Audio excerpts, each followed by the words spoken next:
கர்த்தாவே,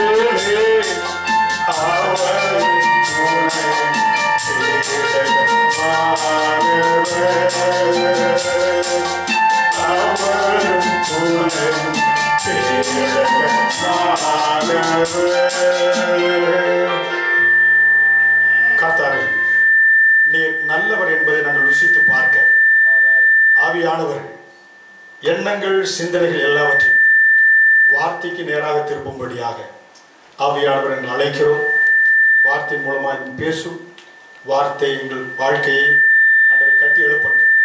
தொடர்ந்து நடத்தும் இயேசுவின் மூலம் ஜெபிக்கிறோம் ஜீவனுள்ள நல்ல பிதாவே. வசனத்தை திருப்பிக் கொள்வோம்.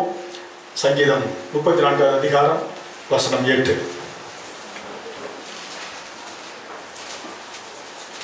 கர்த்தர் நல்லவர் என்பதை ருசித்து பாருங்கள், அவர் மேல் நம்பிக்கையா இருக்கிற மனுஷன் பாக்கியவான். கர்த்தர் நல்லவர் என்பதை நாம் ஒவ்வொருவரும் தெரிந்து கொள்ள வேண்டும். கர்த்தர் நல்லவர் என்பது நம்முடைய வாழ்க்கையிலே ஒவ்வொருவரும் அறிந்து கொள்ளக்கூடிய ஒரு மாபெரும் சத்தியம். சங்கீதம் 34:8 பார்க்கின்ற பொழுது கர்த்தர், காட் இஸ் குட், கர்த்தர் நல்லவர். ஒரு விசுவாசியுடைய வாழ்க்கையிலே அடிப்படையான ஒரு சத்தியம் கர்த்தர் நல்லவர் என்பதை நாம் தெரிந்து கொள்ள வேண்டும். நாம் எதை போதித்தாலும் எதை பிரசங்கம் பண்ணினாலும் கர்த்தர் நல்லவர் என்ற அடிப்படையிலே நாம் பிரசங்கம் பண்ண வேண்டும். நம்முடைய வார்த்தைகள் அப்படியாக இருக்க வேண்டும். ஹல்லேலூயா. எல்லாவற்றுக்கும் அடிப்படை இருந்து கிரைஸ்ட் சென்டர், அதாவது கர்த்தர் நல்லவர் என்பதை தான் நாம் என்ன செய்ய வேண்டும் என போதிக்க வேண்டும். கர்த்தர் நல்லவர் என்பதை நாம் அறிந்து கொள்ள வேண்டியது அவசியமாக இருக்கிறது. ஹல்லேலூயா. ஏனென்றால் நம்முடைய இன்றைக்கு நம்முடைய ஒவ்வொரு வாழ்க்கையிலும் அநேக நேரங்களிலே நம்முடைய வாழ்க்கையில பிரச்சனைகள் போராட்டங்கள் வருகின்ற பொழுது நம்முடைய உள்ளத்திலே அநேக விதமான கேள்விகள் எழும்புகிறது. புரியுங்களா? எனக்கு எழும்பிருக்கு, உங்களுக்கு எழும்பிருக்கா? ஆமென். நம்முடைய உள்ளத்திலே 1008 கேள்விகள், போராட்டங்கள், பிரச்சனைகள், விபத்துகள், நமக்கு பிரியமானவர்கள் மரிக்கின்ற பொழுது, இயற்கை சீற்றங்கள் உண்டாகின்ற பொழுது, விபத்துகள் உண்டாகின்ற பொழுது தேவனை குறித்து 1008 கேள்விகள் மனதில் உண்டாகிறது. இந்த பிரச்சனைகளுக்கெல்லாம் தேவன் காரணராக இருக்கிறாரே என்று சொல்லி, காரணர் தேவன் பொறுப்பு என்றால் இதையெல்லாம் ஏன் அனுமதிக்கிறார் என்ற கேள்விகள் உள்ளத்திலே எழும்பக்கூடியதாக இருக்கிறது. இருக்குதா இல்லையா? ஆமென்.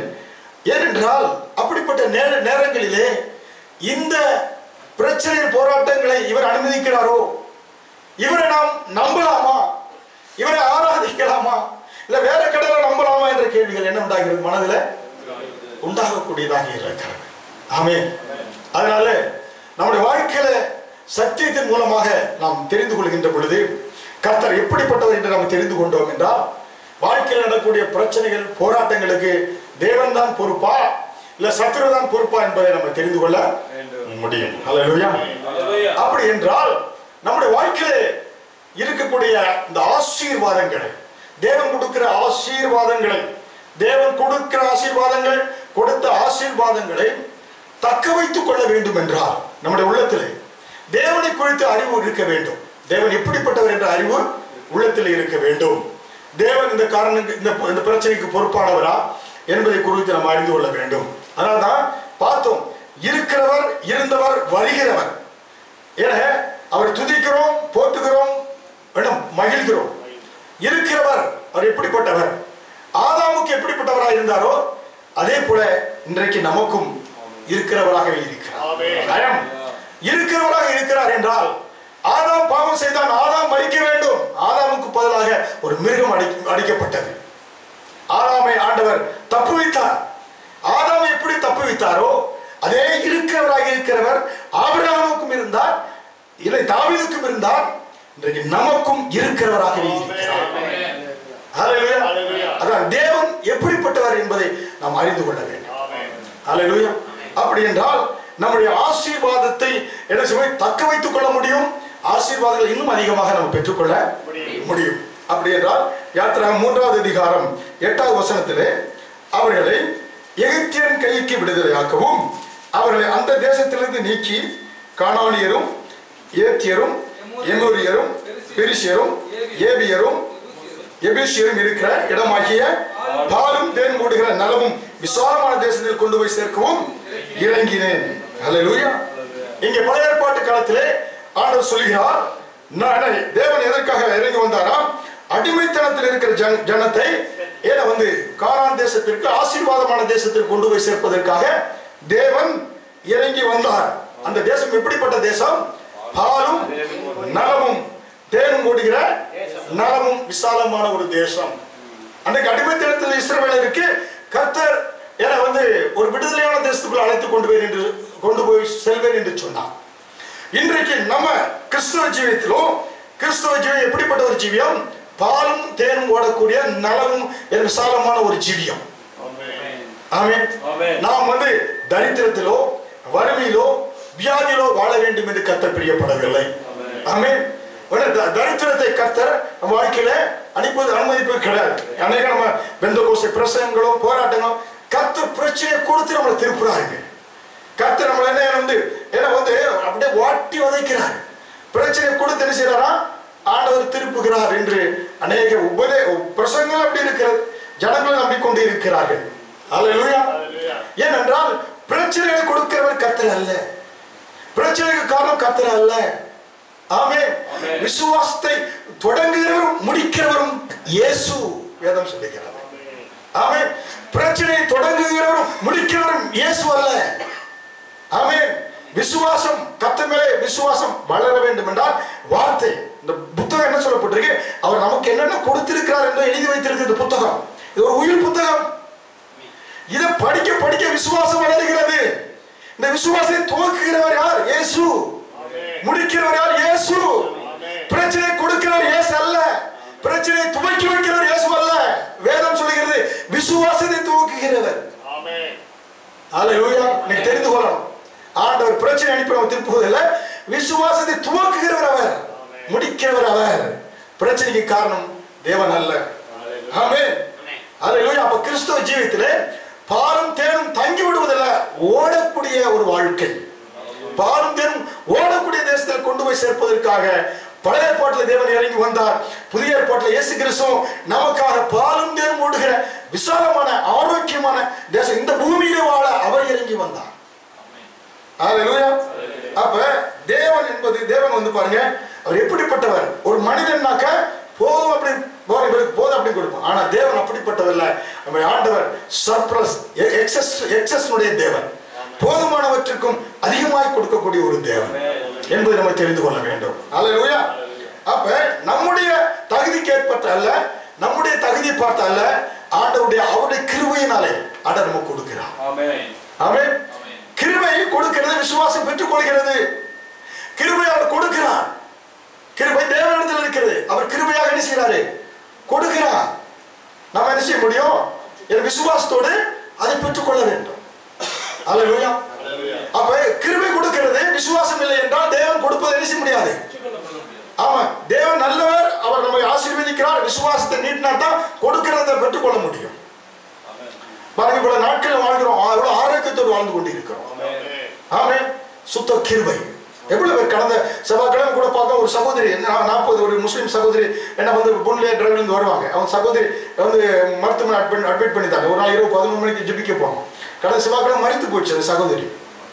40 வயது 50 வயது பிள்ளை கொண்டு மரித்து போய்விட்டது. இன்றைக்கு பாருங்க, நம்ம எவ்வளவு ஆரோக்கியம், நம்ம சரீரத்தோட ஆரோக்கியத்தை ஆண்டவர் கொடுத்திருக்கிறார். ஆமென். இந்த வகுரை எவ்வளவு இந்த வகுருக்கு நம்ம எவ்வளவு பிரச்சனை கொடுத்துருக்கிறோம். அளவுக்கு மீறி கண்ட எல்லாம் சாப்பிட்டுருக்கோம். இது பொறுமையா பொறுத்துக்கிட்டு இருந்து உனக்காடி நான் ஜீரண உறுப்புகள்லாம் சரியா ஃபங்க்ஷன் பண்ணிட்டு இருக்கு பாருங்க. கர்த்தருக்கு நன்றி தெரிவித்து இருக்கிறோமா? ஹல்லேலூயா. புரியுங்களா? நம்ம பாருங்க என்ன, இந்த கால்கள் தேவையில்லாத இடத்துக்கு கால்கள் போயிருக்கு. ஆனா அந்த கால் ஒழுங்கா ஒடியாம நானே எப்பா நீ வேலை செய்யணும், குடும்பத்தை காப்பாற்றணும், அது கரெக்டா இருக்குல்ல. கர்த்தருக்கு நன்றி தெரிவிச்சிருக்கிறோமா? ஹல்லேலூயா. புரியுங்களா? இந்த வாயை வச்சுக்கிட்டு என்னென்னமோ பேசியிருக்கிறோம். ஆமே, அனைவருக்கு வாயை திறக்க முடியல, ஏதாவது பொண்ணு ஏதாவது வந்துருது. ஆனா கர்த்தர் பாரு, நீ நல்லா என்ன பேசப்பா, நல்லா பாடப்போ, துதிப்பா, சாப்பிடுப்பான்னு வாயை நல்லா கொடுத்துருக்காரு. நன்றி தெரிவிச்சிருக்கிறோம் கர்த்தருக்கு. ஹல்லேலூயா. கண்களுக்கு காதுகளுக்கு கர்த்தர் எத்தனை பேரு அப்படிப்பட்ட இல்லாம இருக்கிறாங்க. ஆமே. பாருங்க, ரஷ்யாவில் ஒருத்தனுக்கு என்ன செய்ய தலையை மாத்த போறாங்களாம். பார்த்தேன். என்ன செய்யணும், அவனுக்கு வந்து சரீரத்துக்கு என்ன ஆயிடுச்சுனாக்க சரீரத்துக்கு எல்லாமே ரொம்ப அழுகி போக வேண்டிய சூழ்நிலை இங்கே கழுத்துக்கு இருந்து. அதனால இப்போ ரஷ்யா டாக்டர் என்ன டேட் ஃபிக்ஸ் பண்ணிட்டாங்க, ஒருத்தன் வந்து பார்த்தீங்கன்னா மூளைச்சாவு அடையக்கூடிய ஒரு மனிதனை தேடிட்டு இருக்காங்க. அவனை தேடணும்னாக்கா அவனை எடுத்து களத்துக்களை வெட்டிட்டு அவன் உடல் எடுத்து இவனுக்கு பொறுத்து இவனை ஃபங்க்ஷன் பண்ண வைக்க போறாங்க. புரியுதுங்களா? எப்படியா இந்த சென்னையில் கையே ஒருத்தனுக்கு போயிடுச்சு. இன்னொருத்த மூளைச்சாவு அடைஞ்சவனை கையெடுத்து ஒட்டி அவனை கையை ஃபங்க்ஷன் பண்ண வைக்க இந்தியாவில் 10 மணி நேரம் ஆப்ரேஷன் பண்ணி ஃபங்க்ஷன் பண்ண வைக்கிறோம் சொல்லி ஆப்ரேஷன் பண்ணி முடிச்சிருக்கிறாங்க. ஹல்லேலூயா. ஜனங்கள் எப்படிப்பட்ட ஜனங்கள் இன்னைக்கு வாழ்ந்து கொண்டு இருக்கிறாங்க. கர்த்தர் நமக்கு எவ்வளவாக நன்மைகளை ஆண்டவர் கொடுத்திருக்கிறார். ஆமென். ஹல்லேலூயா. எனக்கு இப்போ என்னமோ சாப்பிடுற என்னமோ நீ வந்து பண்ற, ஏன்னா என்னையால் முடியல, இப்போ செரிச்சு கொடுக்க முடியல, இருந்தாலும் பரவாயில்ல உனக்காடி நான் செரிச்சு கொடுக்குறேன், நல்லா வேலை செய்ய, நல்லா பண்ணு. இது வந்து ஸ்டார்ட் பண்ணிச்சுன்னா முடியுமா? வந்திருக்க முடியாதுங்க. ஹல்லேலூயா. கர்த்தருக்கு நான் மனுஷனும் நன்றி தெரிவிக்கக்கூடியவர்களாக இருக்கிறோம். ஹல்லேலூயா. அதனால தான் நான் ஃபேஸ்புக்கில் நல்ல ஆர்டிக்கல் போட்டிருக்கேன். எத்தனையோ பேர் ஹல்லேலூயா ஃபஸ்ட்டு பென்சான் டெய்லி அதை ஃபஸ்ட்டு பார்த்து ஏன்னா படிக்கிறார் நிறைய காரியங்கள் அநேக படிக்கணும். நீங்கள் பாருங்க வந்து வந்து முக்கியமாக மருந்தை எடுத்துக்கொள்ளக்கூடியவர்கள் பிரசங்கத்துக்கு சம்மந்தமில்லாத சப்ஜெக்ட் இருக்கா. முன்னாள் சொல்ல மறந்துட்டேன். 5 காரியங்களை என்ன நம்ம கடைபிடிக்கணும். முக்கியமாக ஒரு மருந்து நீ எடுக்கிறீங்கன்னா மருந்து என்ன செய்யக்கூடாது, மருந்து எடுத்துக்கொண்டே இருக்கிறீங்க, சரீரத்தில் அந்த வியாதி நின்று போச்சு அப்படின்னு சொல்லிட்டு மருந்தை நீங்கள் நிப்பாட்டிடக்கூடாது. ஆமே பரவாயில்ல தலைவெல்லாம் போச்சுன்னு மருந்து என்ன செய்ய, முதலாவது ஒரு மெடிசன் எடுத்துட்டு கொண்டிருக்க மெடிக்கேஷன் அவங்களுக்கு சரீரம் நன்றாக தெரிய மாதிரி அதை என்ன செய்யக்கூடாது, நீங்களே நிப்பாட்டி விடக்கூடாது, டாக்டர்கிட்ட போய் நீ கேட்கணும். இரண்டாவது பாருங்களாக்கா வந்து பார்த்தீங்கன்னாக்கா நீங்கள் மருந்தை இப்போ டாக்டர்கிட்ட பார்க்குறீங்க, அவர் கொடுத்த மருந்து டாக்டர் இந்த மருந்தை கொடுத்துருக்காரு, அனாஷன் கொடுத்துருக்காரு அப்படின்னாக்கா தலைவலி வரும்போதெல்லாம் நீங்கள் வந்து அந்த மருந்தை எடுத்துகிட்டே இருக்கணும். ஏதோ ஒரு இது கொடுக்கும்போது அதான் கொடுத்தா நம்ம வந்து தெரியல டாக்டர் போய் ஏன் பார்க்கணும், நீங்கள் போய் மெடிக்கல் கிளினில் வாங்கிக்கிட்டே என்ன செய்யக்கூடாது, சாப்பிட அது கூடாது. புரியுங்களா? அது என்னன்னாக்கா பார்த்தீங்கன்னாக்கா அப்படிதான் ஒருத்தர் டாக்டர்கிட்ட போய் டாக்டர் நீங்கள் எழுதி கொடுத்த ப்ரிஸ்கிரிப்ஷன் படி நான் மெடிசன் சாப்பிட்டு இருக்கேன் பாஸ்டர், ஆனால் இப்போ வழி வந்துருச்சு அவனை கூட அது என்ன எழுதி கொடுத்தேன் டாக்டர் பார்க்குறாரு, 2004 எழுதி கொடுத்துருக்காரு அந்த ப்ரிஸ்கிரிப்ஷன். டாக்டர் பார்க்காம இவர் போய் இவரே மெடிக்கல் ஷாப்பில் அதை வாங்கி சாப்பிட்டு இருக்காரு. இப்போ 2015 11 வருஷம் வச்சு அது வேலை பார்க்குமாங்க, ஏற்கனவே எழுதி கொடுத்தது அதை என்ன செய்யக்கூடாது, நம்ம செய்யக்கூடாது. அப்போ என்ன செய்யணும்க்க டாக்டர் பார்த்து வேற அதுக்கு ஏதாவது இருக்கும். ஆமே இப்போ தலைவலி இருக்கிறாங்க, தலைவலி ஒரு மாத்திரை போடுறீங்க, தலைவலி வந்து தீரலை இன்னொன்னும் எடுத்து போட்டுருவோம். புரியுங்களா? அப்படி நீங்கள் போட்டுக்கூடாது. அப்படிதான் சென்னையில் வந்து மெட்ராஸில் ஒரு வேர்கோஸ்டிஸ் அப்படிதான் தலைவலி வலிச்சிருக்கு, ஒற்றை தலைவலி ரொம்ப ஜாஸ்தி, இன்னொன்று எடுத்து போட்டிருக்காங்க. போட்டுட்டு இங்கே வந்து சென்னையில் வந்து இறங்கி வீட்டில் இறங்கி போக முடியும், 2 கையும் கருப்பாக வந்து அழுகி போகிற அளவுக்கு கருப்பாக மாறிடுச்சான். ஏன்னா டாக்டர் பார்க்காம எடுத்ததுனால இன்னொன்று எக்ஸ்ட்ரா எடுத்துக்குவோம் சொல்லி. புரியுங்களா? இன்னொருத்தர் வந்து பாருங்க, அவருக்கு வந்து கால்வலி, அவர் வந்து டாக்டர் ஏதோ பார்த்துருக்காரு, மருந்து கொடுத்துருக்காங்க, அந்த கால்வலி சரியாயிடுச்சு. அப்போ இன்னொரு அவர் பக்கத்து வீட்டுக்கார ஃப்ரெண்டு கால்வலி, இவர் சொல்லிட்டாரு, நான் வந்து ஏன் கால்வலிக்கு இந்த மாதிரி தான் சாப்பிட்டேன், நீ போய் மெடிக்கலில் போய் அந்த மாதிரி அந்த கால்வலி சாப்பிட்டு அவ்வளோ கால்வலின்ட்டு ஒன்று அவர் போய் டாக்டர் அங்கே மெடிக்கலில் போய் இப்படி என் நண்பர் சொன்னார், அவருக்கு கால்வலிக்கு மருந்து கொடுத்தீங்களாம்ல அதை என்ன கொடுங்க ஏன்னா அப்படின்னு சொல்லி வாங்கி இவர் வீட்டில் வந்து அந்த மருந்தை சாப்பிட்டு இருக்கேன். மருந்து வந்து சாப்பிட்ட உடனே அவர் கால்வலியே பெர்மனண்டாக வராமல் போயிடுச்சு, கால்வலியே நீங்கி போயிடுச்சு. எப்படி நீங்கி போச்சுன்னா ஏற்கனவே உள்ளவருக்கு வந்து சாதாரண கால்வலினால அவர் மருந்து சாப்பிட்டார். இவருக்கு பாருங்க டயபெட்டிஸ் மற்ற எல்லாம் இருந்ததுனால இவர் அதை வாங்கி சாப்பிட்டதுனால இவர் கோமாவுக்கு போயிட்டாரு. கால்வலியே அவருக்கு இனிமேல் தெரியறதுக்கு வாய்ப்பு இல்லை, கோமாவுக்கு போயிட்டாரு. யார் போயிட்டு முடிஞ்சு கதை முடிஞ்சு போச்சு, கால்வலியே முடிஞ்சு போச்சு. கோமாவில் போச்சு என்ன எப்படி தெரியுமா, மனுஷன் திரும்பி வர முடியுமா? முடியாது. அடுத்தவங்க சொல்றாங்கன்னு போயிட்டாரு, ஏதோ மருந்து எடுத்து என்ன ஆகும், பிரச்சனை உண்டாகும். புரியுங்களா? அதனால இதெல்லாம் நீங்க வந்து தெரிந்து வைத்துக் கொள்ளக்கூடிய ஒரு காரியம். புரியுங்களா? ஏதோ படிக்கிறீங்க, இதெல்லாம் போடணும். நம்ம ஃபேஸ்புக்கில் அநேக காரியங்கள் உங்களுக்காக மருத்துவ குறிப்புகளோ ஆவிக்குரிய காரியங்களோ போட்டுக்கொண்டு இதெல்லாம் சொன்னீங்க. அப்போ வந்து பார்த்தீங்கன்னாக்க நம்ம சரீரத்துக்கு பாருங்க நல்லா தூக்கம் இல்லாமல் அநேக நேரம் முழிச்சு நம்மளுக்கு இருந்தாலும் மறுநாள் எழுந்து வேலைக்கு போவதற்கு சரியாக ஒத்துழைப்பு கொடுக்கிறது. கர்த்தருக்கு நன்றி தெரிவிக்கணும். ஆமென். ஹல்லேலூயா. அதனால நம்முடைய தகுதியின் அடிப்படை அல்ல, அவருடைய கிருபையின் அடிப்படையிலே கர்த்தர் நமக்கு ஒவ்வொரு நாளும் என்ன செய்கிறாரு, வாழ்வதற்கு எல்லாவற்றையும் செய்வதற்கு எல்லா பிரச்சனையும் மேற்கொள்வதற்கு கர்த்தர் நமக்கு என்ன செய்கிறாரு, இரக்கம் பாராட்டக்கூடியவராக இருக்கிறார் என்று நாம் பார்க்கிறோம். ஹல்லேலூயா. அப்ப ஒரு ஆண்டவர் நமக்கு உதவி செய்யறாரா நம்முடைய தகுதியின் அடிப்படையில் இல்ல, அவருடைய கிருபையின் அடிப்படையினாலே, அவருடைய கிருபையின் அடிப்படையினாலே ஆண்டவர் நமக்கு என்ன செய்கிறாரு? இரக்கம் பாராட்டக்கூடியவராக இருக்கிறார். ஹல்லேலூயா. அப்ப இது ஆண்டவருடைய இரக்கத்தினாலே நான் இப்படி வாழ்ந்து கொண்டிருக்கிறேன்னா, அப்ப மனசுல கர்த்தர் நல்லவர் என்பதை குறித்து நமக்கு என்ன உண்டாகும்? அப்ப கர்த்தர் நல்லவர் என்று வருகின்ற பொழுது நல்ல எதிர்காலம் நமக்கு உண்டாகும், நல்ல சிந்தனைகள் உண்டாகும். புரியுங்களா? ஆமென். அப்ப ஏனென்றால் நாம் ஆராதிக்கக்கூடிய தேவன் நிறைவின் தேவன். ஆமென். நான் ஜீவன் உண்டாயிருக்க, ஜீவன் பரிபூர்ணப்படவும் வந்தேன் என்று சொல்கிறார். நம்ம கர்த்தர் எப்படிப்பட்டவர்? எக்ஸஸ் ஓவர்ஃப்ளோ, நிரம்பி வழியில் ஆசீர்வாதத்தை கொடுக்கக்கூடிய ஒரு தேவனாக இருக்கிறார். அதனால்தான் அவருடைய பேர் எல்சடாய். எல்சடாய் என்றால் என்ன? சர்வ வல்லவ தேவன். அல்லேலூயா. அவருடைய மாறாத திட்டம், மாறாத சித்தம், நிரம்பி வழியில் ஆசீர்வாதம், அது அவருடைய திட்டம். ஆமென். அதனாலதான் மனிதருக்கு ஜீவன் உண்டாயிருக்கும், அந்த ஜீவன் பரிபூர்ணப்பட வந்தேன். பூமிக்கு எதுக்காக வந்தாரா? மனிதனுக்கு வாழ்வு உண்டாகும். அந்த வாழ்வு எப்படிப்பட்ட வாழ்வா இருக்கும்? பரிபூர்ணமா. இழுத்துக்கும் அப்படி இல்லை, பரிபூர்ணமா எல்லா உறுப்புகளும் ஃபங்க்ஷன் ஆகும், எல்லா காரியங்களும் நன்றாக செயல்படும். அப்படிப்பட்ட வாழ்க்கையை கர்த்தர் நமக்கு கொடுக்கக்கூடிய, அதனால கர்த்தர் நல்லவர் என்ற எண்ணம் நம்முடைய வாழ்க்கையில் இருக்க வேண்டும். ஹல்லேலூயா. அப்ப தேவன் நம்முடைய வாழ்க்கையில் ஆவிலே நீங்க பரிபூர்ணமான வாழ்க்கை, சரீரத்தில் பரிபூர்ணமான வாழ்க்கை, பொருளாதாரத்தில் ஒரு பரிபூர்ணமான வாழ்க்கை வாழ வேண்டும் என்று கர்த்தர் பிரியப்படக்கூடியவராக இருக்கிறார். ஹல்லேலூயா. அப்ப தேவனுடைய திட்டம் என்னன்னாக்கா, உங்க பாத்திரம் நிரம்பி வழிய வேண்டும், உங்கள் துக்கம் சந்தோஷமாக மாற வேண்டும். ஆமென். அப்ப மிக முக்கியம். அப்ப தேவன் நம்ம இப்படி ஆசீர்வதிக்க விரும்புகிறார் என்றால் தேவனை குறித்த அறிவு, விசுவாசம் அவர் மேல வர வேண்டும். விசுவாசம் வளர வேண்டும் என்றால், எனக்கு ரோமர் 6ல பார்க்கிறோம், விசுவாசம் எப்படி வளரும்? கேள்வியினால வரும், கேள்வியினால விசுவாசம் வளரும். அப்ப சபை பாருங்க, ஏன் சபைக்கு வரும்? சபைக்கு வருகின்ற பொழுது இங்க உபதேசத்தை கேட்கிறோம். வீட்டுல உட்கார்ந்துட்டு இருந்தா பிரச்சனை தான் நமக்கு மனதில் ஓடிட்டு இருக்கும். இங்க வருகின்ற பொழுது கர்த்தர் நல்லவர் என்பதை போதிக்கிறோம், பிரச்சனையை மாற்றக்கூடியவன் போதிக்கிறோம். விசுவாசம் வளர்கிறது, விசுவாசத்தை கேட்கிறோம். கேட்க கேட்க ஒரு மனிதன் எவ்வளவுக்கு வேத வசனத்தை கேட்கிறானோ, எவ்வளவுக்கு வேதத்தை தியானிக்கிறானோ, இந்த உயிர்ல உனக்காக எழுதி வைக்கப்பட்டதை நீங்க தெரிந்து கொள்றீங்க, விசுவாசம் வளரும்.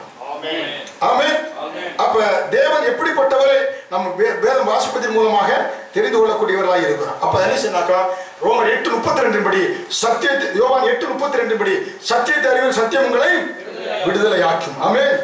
எந்த சத்தியத்தை நீங்க அறிந்திருக்கிறீர்களோ அந்த சத்தியம் தான் உங்களை வாழ வைக்கும். எந்த சத்தியத்தை நீங்க அறிந்திருக்கிறீர்களோ அந்த சத்தியம் தான் உங்களை என்ன வாழ வைக்கும், விடுதலை ஆக்கும். ஆமென். ஹல்லேலூயா. அப்ப எந்த கோயிலுக்கு போறோம், எந்த சர்ச்சுக்கு போறோம், எந்த பிரசங்கம் கேட்கிறோம் என்ன என்பதை வைத்து உங்கள் வாழ்க்கையில் பாதிப்பு உண்டாகும். உங்க வாழ்க்கையை அது பாதிக்கும். நல்ல சத்தியத்தை கேட்டீங்கன்னா நல்ல வாழ்க்கை உங்களுக்கு உண்டாகும். புரியுங்களா? கர்த்தர் அடிப்பார், நொறுக்குவார். ஏன்னா எப்படின்னாக்கா, வாழ்க்கை அங்கே நொந்து போய் வந்தா இந்த நொந்து கேட்டீங்கன்னா உண்டாகும். ஒரு நிமிடம் நமக்கு நடக்க முடியாது. வாழ்க்கையில ஒரு வெற்றி பாதையில, வெற்றியுள்ள கிறிஸ்தவ வாழ்க்கை வாழ்வதற்கு நான் சத்தியத்தை அறிந்து கொள்ளவில்லை. ஆமென். அப்ப வாழ வைக்கக்கூடிய வார்த்தைகளை வாழ்க்கையில நம்ம கேட்க வேண்டும். இன்றைக்கு இருக்கிற சூழ்நிலையை மாற்றக்கூடிய வாழ்க்கையை கேட்க வேண்டும். அதன்படி அதன் மேல விசுவாசம் வைக்க வேண்டும். தேவன் அதை மாற்றுவார் என்று விசுவாசிக்க வைக்க வேண்டும். ஹல்லேலூயா. அப்ப நாம் எதை விசுவாசிக்கிறோமோ, அதாவது பாத்தீங்கன்னாக்க போன வாரம் சொன்ன பாத்தீங்களா, பக்தி என்பது என்ன? வேத பிரமாணத்தை என்ன செய்கிறது? வேத பிரமாணத்தை நம்ம என்ன செய்கிறது? வேத பிரமாணத்தை அது மேல ஆசை வருவது. புரியுங்களா? விசுவாசம் என்பது அந்த வேத பிரமாணத்தை நம்ம செய்து கற்றுக்கொள்வது, வேத பிரமாணத்தை அபியாசப்படுத்துவது நம்ம வாழ்க்கையில். புரியுங்களா?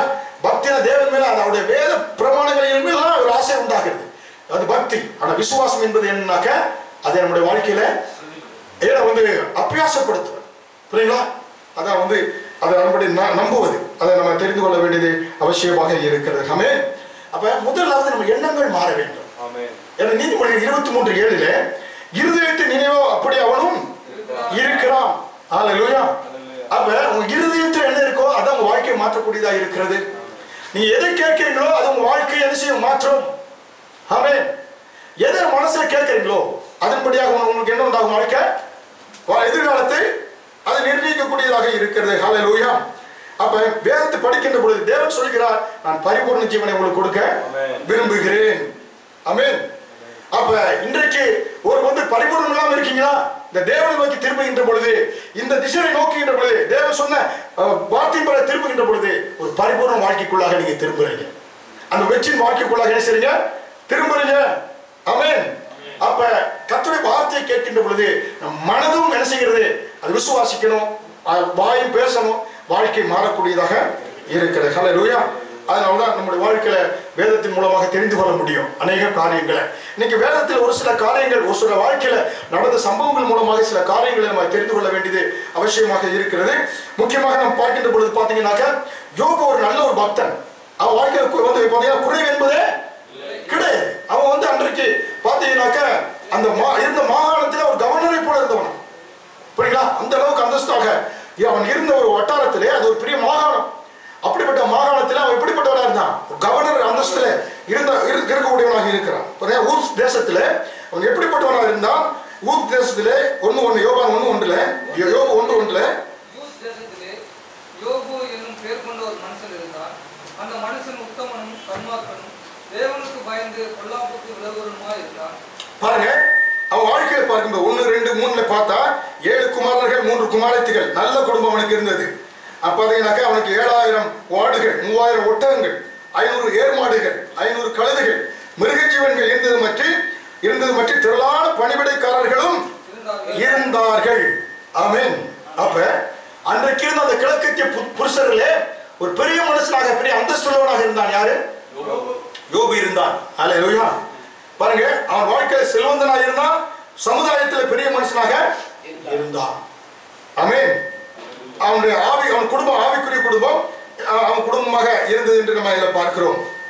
அவருடைய வாழ்க்கை ஒரு அந்தஸ்துள்ளவனாக இருந்தான். புரியுங்களா? அது மிக முக்கியம். தேவனுடைய பிள்ளைகளாக இருக்கிற நீங்க நல்ல வெல்த்தியாக இருக்கின்ற பொழுது அப்பொழுது நினைச்சுவான், சத்ரு கண் வைப்பான். நீங்க பிரச்சனை பாடுகள் இருக்கும்போது இவரை ஏண்டா தொந்தரவு பண்ணிக்கிட்டு அவன் நினைச்சிட்டுவான், விட்டுருவான். ஆனா நல்ல கர்த்தருக்கு பயந்து ஆண்டவர் ஆவிக்குரிய வாழ்க்கையில நல்ல முன்னேறி வரும்போது நினைச்சுவான், சத்திரம் வாழ்க்கையில போராட்டங்கள் பிரச்சனைகளை கொண்டு வரக்கூடியவனாக இருப்பான். புரியுங்களா? அப்ப இங்க பார்க்கின்ற பொழுது இப்படி கர்த்தர் அவனை அந்த சமுதாயத்திலே ஒரு உயர்ந்த ஸ்தானத்தில் வச்சிருந்தான். அவன் வந்து பாத்தீங்கன்னாக்கா சன்மார்க்கனாக, அவன் வந்து உத்தமன், சன்மார்க்கன், தேவனுக்கு பயந்து பொல்லாக்கு பயவனா இருந்தான். அது மட்டுமல்ல நல்ல பிள்ளைகள் இருந்தாங்க, எல்லாமே இருந்தாங்க. இவ்வளவு காரியங்கள் அவன் வாழ்க்கையில் இருந்த பொழுது அவன் ஒரு முறை கூட அந்த வேதத்தில் நீங்க படிச்சு பாத்தீங்கன்னாக்க, ஆண்டவர் இவ்வளவு காரியங்கள் எனக்கு கொடுத்தீரே, உமக்கு ஸ்தோத்திரம், உமக்கு நன்றின்னு ஒரு வார்த்தை கூட அவன் சொன்னதே கிடையாது. ஆமென். இவ்வளவு காரியங்கள் அவனுக்கு இருந்த பொழுது வசனத்தை எடுத்து நீங்க பாத்தீங்கன்னாக்க என்ன சொல்றோம் பாருங்க, எப்பொழுது வாயிலிருந்து ஸ்தோத்திரம் வருகிறது? 1:21 பார்த்தா, நிர்மலையின் தார் கற்பத்திலிருந்து வந்து நிர்மலையாய் அவனுக்கு திரும்ப கர்த்தர் கொடுத்தார், கர்த்தர் எடுத்தார், கர்த்தர் நாமத்துக்கு எப்பொழுது பெரிய ஸ்தோத்திரம் வருது? எல்லாம் போன பிறகு ஸ்தோத்திரம் வருது. இருக்கிற ஆசீர்வாதங்களை தக்க வைத்துக் கொள்ள வேண்டும் என்றால் உன் வாயிலே துதி இருக்க வேண்டும். எல்லாம் போனதுக்கு அப்புறம் துதி வர தேவையில்லை. இருக்கிற ஆசீர்வாதங்களை தக்க வைத்துக் கொள்வதற்கு வாயிலே துதி இருக்க வேண்டும். ஹல்லேலூயா. நன்றி இருக்க வேண்டும். கர்த்தர் இவ்வளவு ஆரோக்கியத்தோடு இந்த தேசத்துல வாழ கொடுத்திருக்காரு. இப்படிப்பட்ட ஒரு ஃபர்ஸ்ட் கிளாஸ் கண்ட்ரில வந்து சமாதானத்தோடு வாழ கர்த்தர் கிருபை பாராட்டியிருக்கார். ஹல்லேலூயா. இப்படிப்பட்ட ஒரு தேசத்துல ஒரு நல்ல வீடு போல சபையை கொடுத்திருக்காரு. ஹல்லேலூயா. இங்க வந்து படுக்கிற, தூங்குற, குளிக்கிற அப்படிப்பட்ட இது கொடுத்திருக்காரு. நன்றி இருக்குதா உள்ளத்துல? கர்த்தரை குறித்து நன்றி, ஊழியத்தை குறித்து நன்றி, சபையை குறித்து நன்றி, ஊழியக்காரனை குறித்து நன்றி இருக்கிறதா? நினைத்துப்பா. சிங்கப்பூர் தேசத்தை எந்த திருச்சபையில படுக்க முடியும், எந்திரிக்க முடியும், போக முடியும், குளிக்க முடியும்? நன்றி வேண்டும். இருக்கிறது என்பது நன்றி இல்லை என்றால் ஆசீர்வாதத்தை தக்க வைத்துக் கொள்ள முடியாது. ஹல்லேலூயா. ஹல்லேலூயா.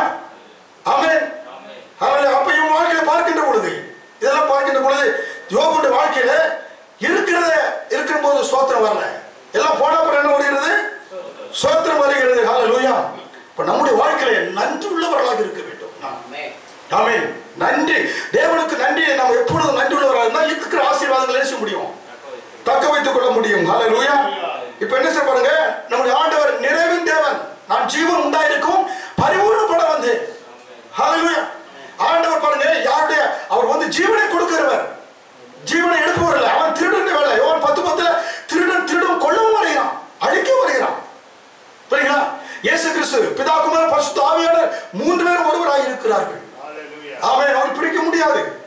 பழைய பாடல பிதாவாக இருந்தார், குமாரனாக வந்தார், பாவியாக இருக்கிறார். ஹல்லேலூயா. இயேசு கிறிஸ்து பூமியிலே வாழ்ந்த பொழுது அவர் என்ன செய்தார் பாருங்க, யாருடைய ஜீவனையும் எடுக்கவில்லை. ஆமென். ஒரு முறை அவர் இடத்துல அவர் உட்கார்ந்து அந்த தேவாலயத்தில் கற்பாறையில் உட்கார்ந்து கொண்டு என்ன செய்கிறாரு, எழுதி கொண்டிருக்கிறார். அவர் ஒரு ஸ்திரீ விபச்சார ஸ்திரீ கொண்டு வருகிறாங்க. அவரிடத்தில் கொண்டு வந்த பொழுது, ஏன்னா அவர் வேத பாடத்தை பரிசீலனை இவர் தான் சரியான ஆளு, வேதத்தை நன்றாக கற்றிருக்கிறாரு, பழைய ஏற்பாட்டின்படி இவர் தான் சரியா தண்டனை கொடுப்பாரு. இவர் போன இந்த ஸ்திரியை கல்லெறிந்து கொள்வார் என்று அவர் வரும்போது அவர் சொல்றாரு, உங்களில் பாவம் இல்லாத முதல்ல கல்லெறிந்து சொல்லிட்டு அவர் குனிஞ்சிட்டாரு.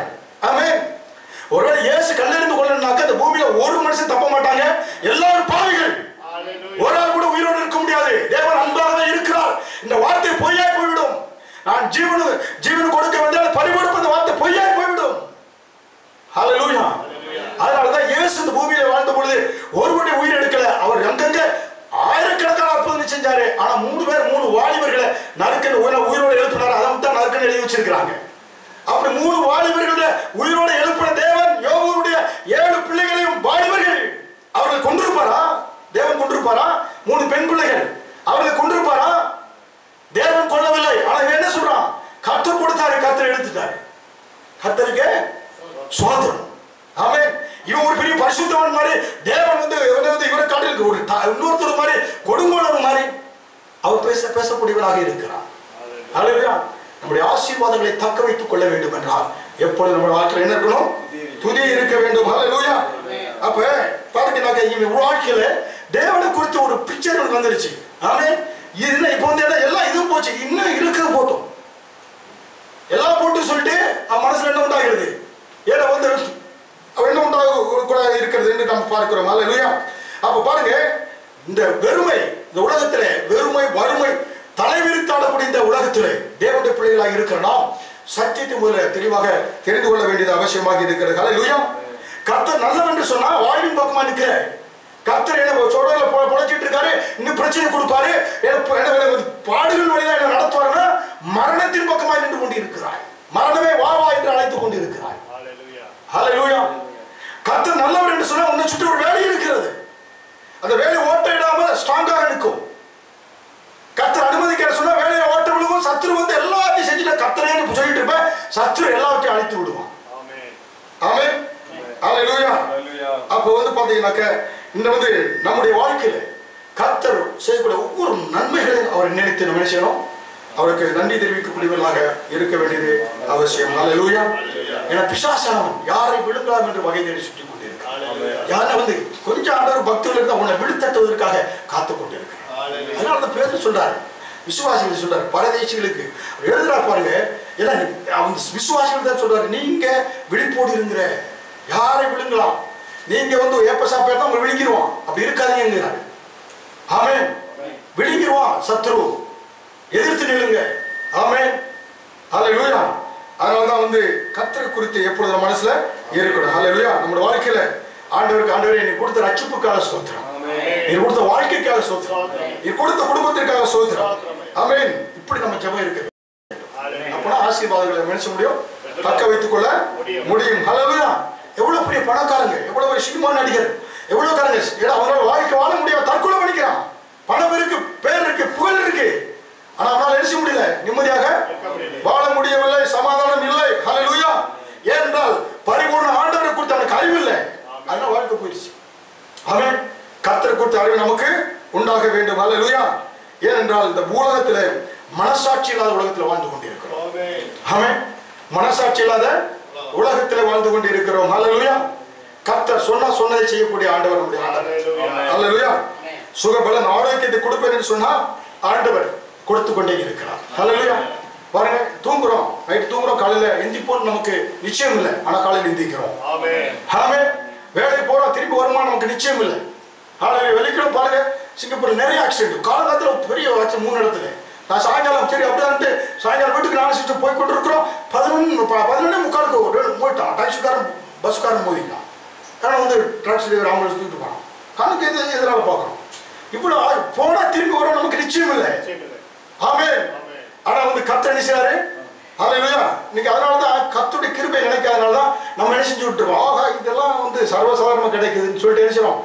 ஆண்டவர் மேல கவனத்தை வைக்காம பிரச்சனை மேல என்ன செய்யறோம்?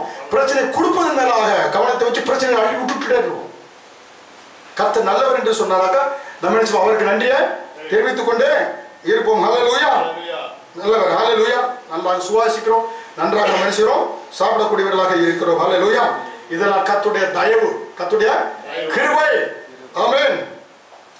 அப்ப நம்முடைய வாழ்க்கையில் நம்ம தெரிந்து கொள்ள வேண்டியது கர்த்தர் மிக மிக நல்லவர். ஆமென். ஆமென். ஹல்லேலூயா. அப்ப பாருங்க, அப்ப சின்ன வாழ்க்கையில் ஒரு பிரச்சனை வருகின்ற பொழுது கூட மனுஷரும் ஐயோ இப்படி சொல்லி ஆண்டவர் முறுமுறுக்க ஆரம்பிச்சோம். அப்படி நம்ம வாழ்க்கையில் என்ன சொல்றாரு? ஏன்னா கர்த்தர் சொல்றாரு, திராணிக்கு மீது நம்ம என்ன செய்ய மாட்டாரு, சோதிக்க மாட்டார். ஆமென். திராணிக்கு மீது சோதிக்காம சோதனையிலிருந்து தப்பிக்கூடிய வழி என்ன செய்யறார்? கர்த்தர் உண்டாக்கக்கூடியவராக இருக்கிறார். ஹல்லேலூயா. பாருங்க, அப்ப இங்க பாக்குறோம் யோபு, அவன் பாருங்க ஆரம்ப காலங்களில் கர்த்தர் அப்படி சொன்னான். ஆனா பின்னால யோசிச்சு பாருங்க, 40வது அதிகாரத்தை எடுத்து பாருங்க, 42 பாருங்க. அறிவில்லாமல் அழைப்பினேன், கர்த்தர் கொடுத்தாரு கர்த்தர் எடுத்தாரு, அறிவில்லாமல் சொல்லிட்டேங்கிறான். அதனாலதான் ரெட்டிப்பான ஆசீர்வாதத்தை கொடுத்தாரு. நீங்க அநேகர் சத்தியத்தை சொல்வது கிடையாது.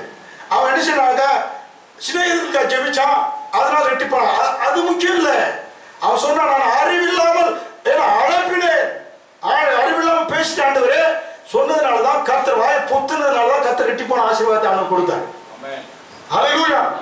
அதை வாழ்க்கையில தெரிந்து கொள்ளணும். அப்ப கர்த்தர் அவர் என்ன நன்மையான எந்தையும் பூர்ணமான எந்த வரும் ஜோதியில் பிதாவினிடத்திலிருந்து இறங்கி வந்து கொண்டு இருக்கிறது. ஹல்லேலூயா.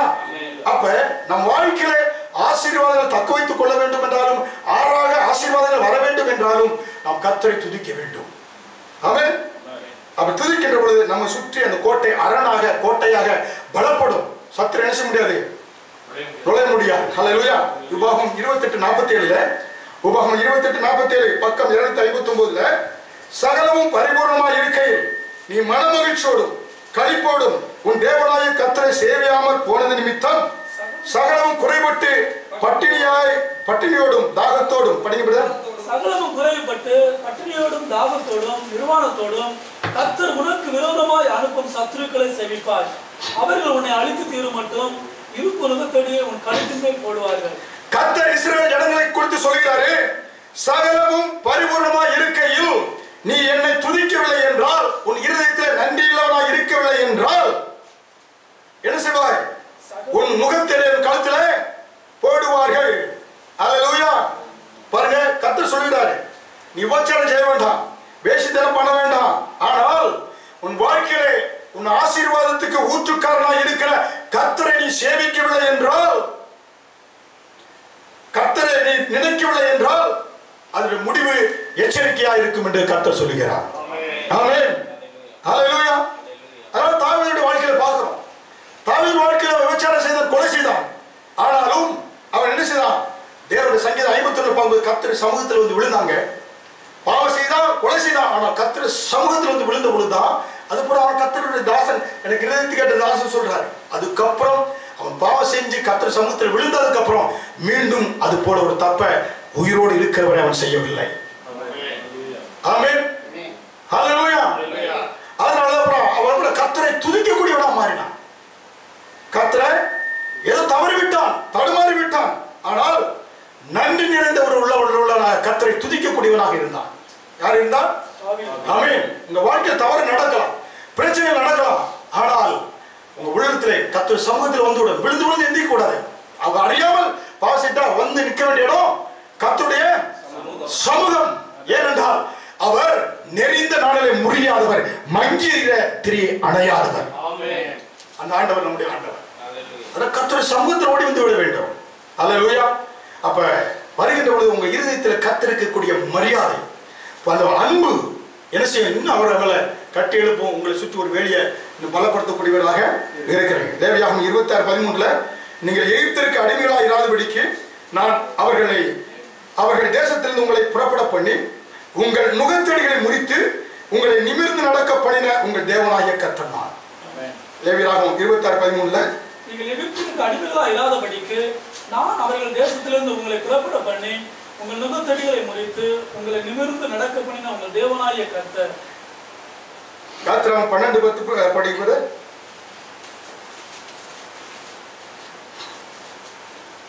அதிலே ஒன்றை விடியற்காலம் மட்டும் மீதியாக வைக்காமல் விடியற்காலம் மட்டும் அதிலே மீதியா இருக்கிறது அக்னியால் சுட்டரிக்கிறது.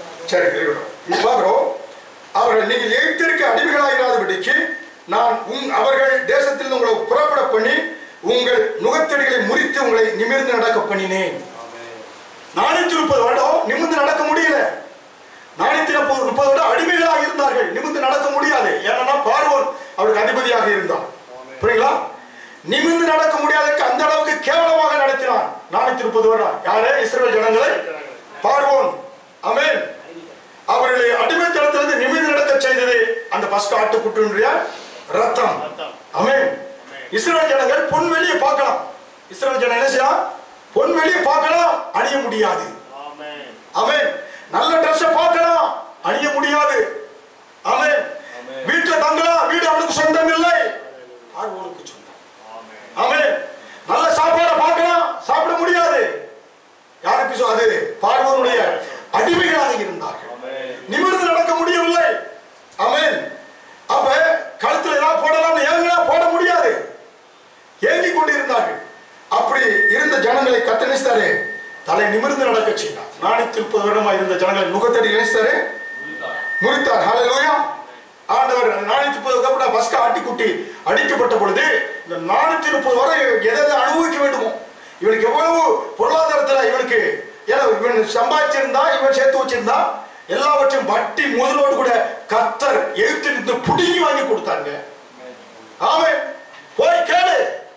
ஒவ்வொருத்தரும் அவன் தூக்க முடிஞ்ச அளவுக்கு தான் பொண்ணு வெளியே தூக்குனாங்க. அதுக்கு மேலே தூக்க வேணான்ட்டாங்க. உனக்கு எவ்வளவு வேணும் அவளை கேட்டு வாங்கிக்கோ என்று சொன்னார். 430 வருடத்துக்குள்ள சம்பளத்தை வட்டி முதலோட கர்த்தர் கொடுத்தார். ஹல்லேலூயா. நம்முடைய ஆண்டவர் நிறைவின் தேவன். யாத்திராகமம் 12வது அதிகாரத்துல 35-36 பார்க்கின்ற பொழுது 85 பக்கத்துல மோசே சொல்லியிருந்தபடி இஸ்ரவேல் ஜனங்கள் எகிப்திலிருந்து வெள்ளி உடைமைகளையும் பொன்னுடைமைகளையும் வஸ்திரங்களையும் கேட்டார்கள். கர்த்தர் ஜனங்களுக்கு எகிப்திய கண்களில் தயவு கிடைக்கும்படி செய்ததினாலே கேட்டதை அவர்களுக்கு கொடுத்தார்கள். இப்போதுமாய் அவர்கள் எகிப்தியரை கொள்ளையிட்டார்கள். ஆமென். இப்படிப்பட்ட ஒரு நாட்கள் அவன் வாழ்க்கையில 430 ட்ரெஸ்ஸை பார்க்க முடியாது, நல்ல நகையில போட முடியாது. அப்படிப்பட்ட இப்பெல்லாம் கேட்டதில் என்ன செய்யறார்? கொடுக்க முடியாது, கர்த்தர் கொடுக்கிறார். ஆமென். ஆசாரிப்பு கூடாரம் வனாந்தரத்தில் கட்டணும். ஆசாரிப்பு கூடாரம் 100 கோடிக்கு மேல இன்றைக்கு பைபிள் பார்த்தா. அப்படிப்பட்ட அந்த ஆசாரிப்பு கூடாரம் கட்டுவதற்குள்ள நகைகள் எல்லாம் அவங்க கொண்டு வந்திருந்தாங்க. ஆமென். ஹல்லேலூயா.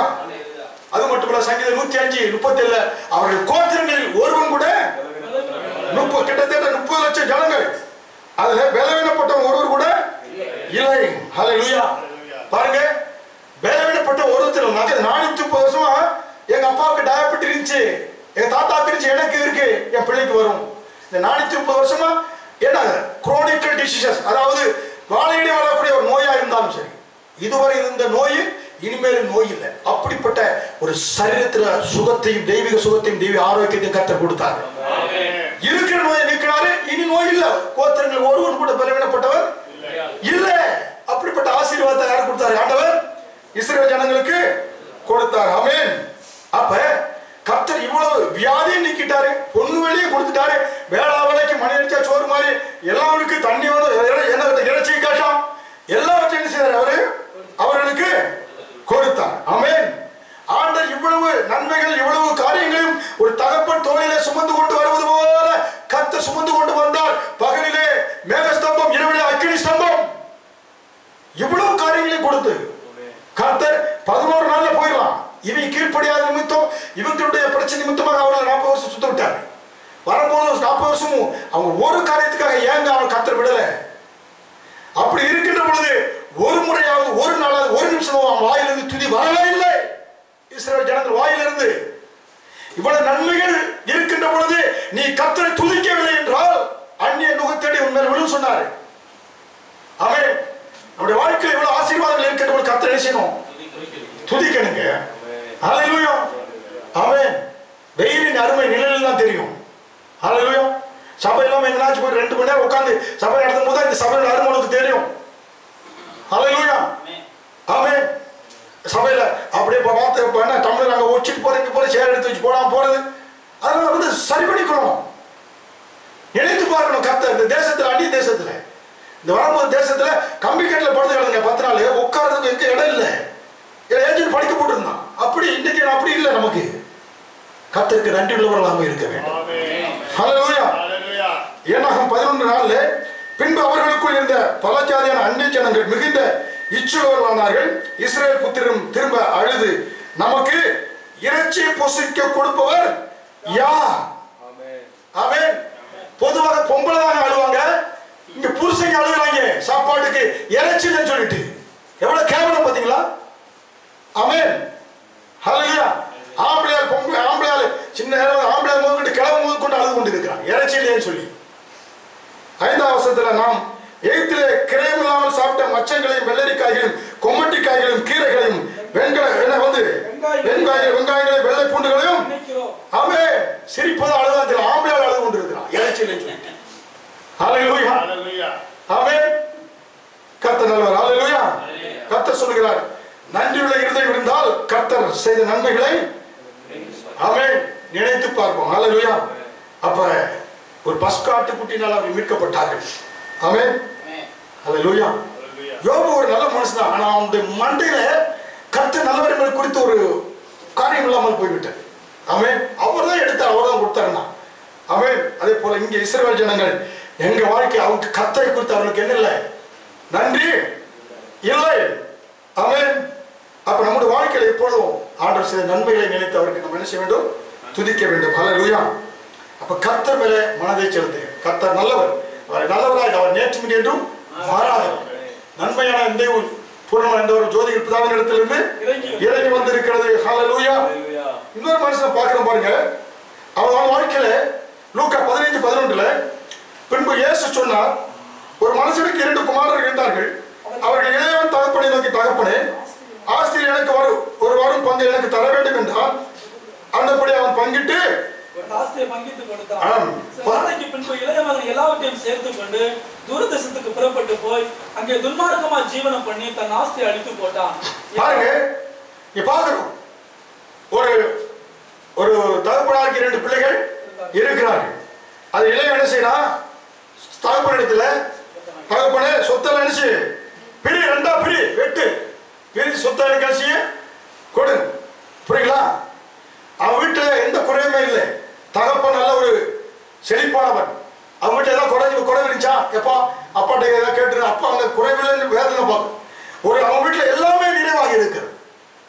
அப்படி நிறைவாக இருக்கின்ற பொழுது இவனுடைய இளைய மகனுக்கு அந்த நிறைவை குறித்து கர்த்தர் இவ்வளவு நிறைவாக குடும்பத்தை வச்சிருக்கிறாருன்னு சொல்லிட்டு அந்த ஒரு துதி இல்லை, அப்பாவை பிரைஸ் பண்ணல. அவன் என்ன செய்யறான் பாருங்க, அவன் ஒரு முடிவு எடுக்கிறான்.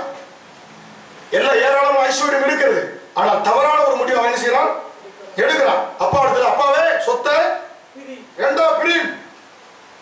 அவன் எது மேல நம்பி வைக்கிறான், அப்பா மேலேயோ, ஏன்னா அங்க அப்பானா ஆண்டவர் மேல நம்பிக்கை வைக்காம உலக சிற்றின்பங்கள் மேல செய்யறான். நம்பிக்கை வைத்ததுனாலே, தவறான முடிவு எடுத்ததுனாலே லூக்கா 15:13 தூரதேசத்துக்கு போய் அங்கே துன்மார்க்கமாய் ஜீவம் பண்ணி தன் ஆஸ்தி அழிச்சுதான் அழித்து போட்டான். ஹல்லேலூயா. தகப்பன் நன்றாக இருக்கிறான். தகப்பனுடைய மேன்மையை நினைத்து இவன் நன்றி பாராட்டவில்லை. தகப்பன சொத்தை பிரிச்சு போய் துன்மார்க்கமாய் ஜீவிச்சான். அங்க தகப்பனுடைய அந்த மேன்மை நினைச்சிருந்தா அந்த நன்மைக்கு போயிருக்க மாட்டான்.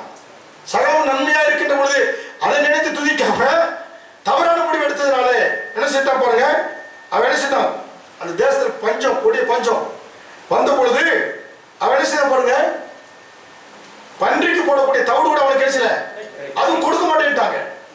ஹல்லேலூயா. புரியுங்களா? அப்ப பாருங்க, இவனுடைய வாழ்க்கையில அந்த பன்றிக்கு பன்றி காட்டு கேவலமான நிலைமை சடார்னு வரல, கொஞ்சம் கொஞ்சமா காசை எரிச்சிட்டான், துன்மார்க்கமா ஜீவிச்சான். ஆமென். வாழ்க்கையில நீ குறை வருகிறது, ஒரு அழிவை நோக்கி போய் கொண்டிருக்கிறீங்கன்னா கர்த்தர் எச்சரித்துக் கொண்டிருக்கிறார். ஊழியர் மூலமாக, வசனத்தின் மூலமாக தெரிந்து கொள்ளனாக்கா பெரிய பிரச்சனை தான். ஆமென்.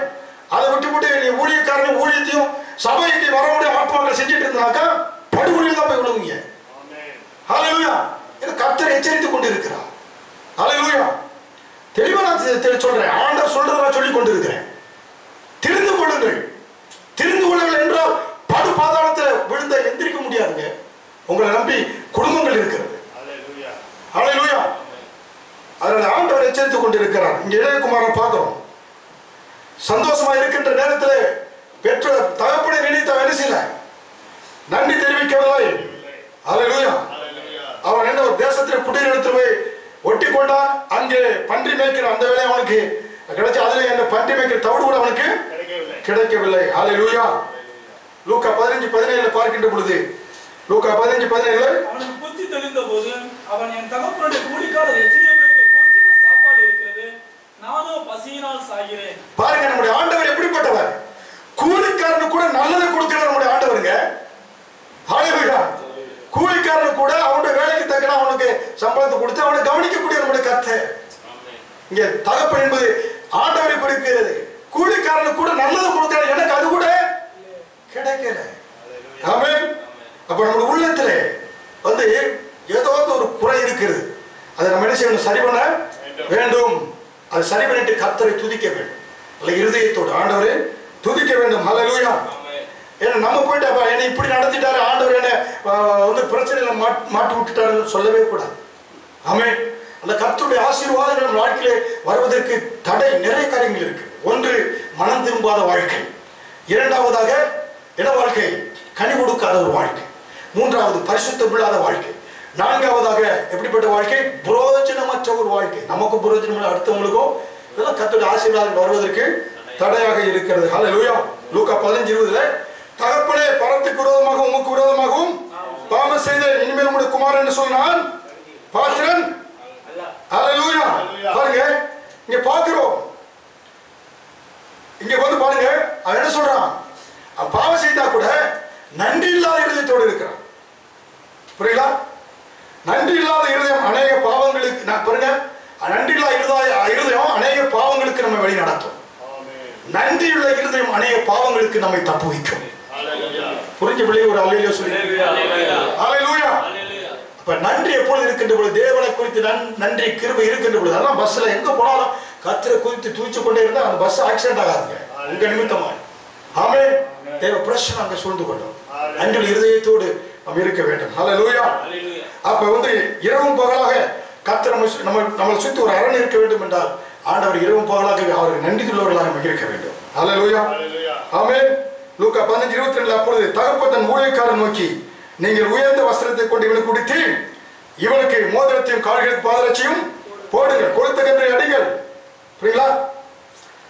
தகப்பன் வருகின்ற பொழுது தகப்பன் என்ன செய்யலாம் பாருங்க. என்ன உனக்கு அதில் எதுன்னு சொல்ல, அவனுடைய பற்றாக்குறை அங்க நீக்கக்கூடியவராக இருக்கிறார் என்று பார்க்கிறோம். ஹல்லேலூயா. பாருங்க, எப்படி ஏற்பட்டவனா? பெயரை கெடுத்தான். அப்பா உயிரோடு இருக்கும்போது சொத்தை பிரிச்ச என்னது? அப்பா செத்து போனாதாங்க சொத்தை பிரிப்பாங்க. அப்பா உயிரோடு இருக்கும்போது அப்பா செத்து போயிட்டாரா டிக்ளேர் பண்ண மாதிரி அவனுக்கு அவனை பொறுத்த மட்டும் சொத்தை எப்ப கொடுப்பாங்க? அப்பா இருக்கு நீ அநேக சொத்து வேணும்னு சொல்லி அப்பாவை காலி பண்ணிடுறாங்க. மண்டை அடிச்சு காலி பண்ணி சொத்தை அடிச்சுறான், எழுதுறான். மக்கள் இன்னைக்கு எதுக்குறாங்க? அப்படிப்பட்ட சொல்ல அப்பா உயிரோடு இருக்கும்போது சொத்தை பிரிச்சு அப்பா காலி பண்ண சொல்ல, பெயரை கெடுத்தான், சொத்தை பிரிச்சு போல சொத்தை தீர்த்துட்டான், அப்பாவுக்கு அவமரியாதை கொண்டு வந்தான். இருந்தாலும் பாருங்க, அப்பா அவர் இரவு தூங்க நேரத்தோடு என் நேரம் அந்த ஸ்ட்ரீட்டே பார்த்து கொண்டு இருக்காரு. எப்படா வருவான்ட்டு தூரத்தில் வரும்போது பார்த்தாரா என்ன வந்து தற்செயலாக பார்த்து வந்தா அப்படி சொல்லலை. அவன் தூரத்தில் வரும்போது பார்த்தாரா என்ன அவன் போனதுலேருந்து அவன் நினைப்பாதான் இருந்திருக்காரு. ஹல்லேலூயா. அப்படிப்பட்ட ஒரு தகப்பனாக இருந்திருக்காருன்னு பார்க்கிறோம். ஹல்லேலூயா. அப்ப ஏடா நீ என் பேரை கெடுத்த சொத்தை கெடுத்த அப்பா பேசினா அப்படியே அழுக்கோட வந்த பொழுது போய் கட்டி அரவணைத்து அப்படியாக அவனை ஏற்றுக்கொண்டு இருந்த நேரத்தில் அவர் நினைச்சாரு, ஏற்றுக்கொண்டு அவனுக்கு பாதரட்சைகள், உயர்ந்த வஸ்திரங்கள், மோதிரம் எல்லாவற்றையும் நினைச்சாரு மாற்றினார். ஹல்லேலூயா. ஆனா நம்ம கர்த்தர் மாறாதவங்க, குறைவுகளை நிறைவாக்குற தேவன். எந்த நிலைமையில எப்படிப்பட்டதோ அந்த நிலைமையில வருகின்ற பொழுது நெறிந்த நாளிலே முடியாதவர், மங்கி எறிகிற திரியை அணையாதவர். ஹல்லேலூயா. ஏனென்றால் உங்கள் ஆண்டவர் வாழ்வு தரக்கூடிய ஒரு தெய்வம். ஆமென். ஹல்லேலூயா.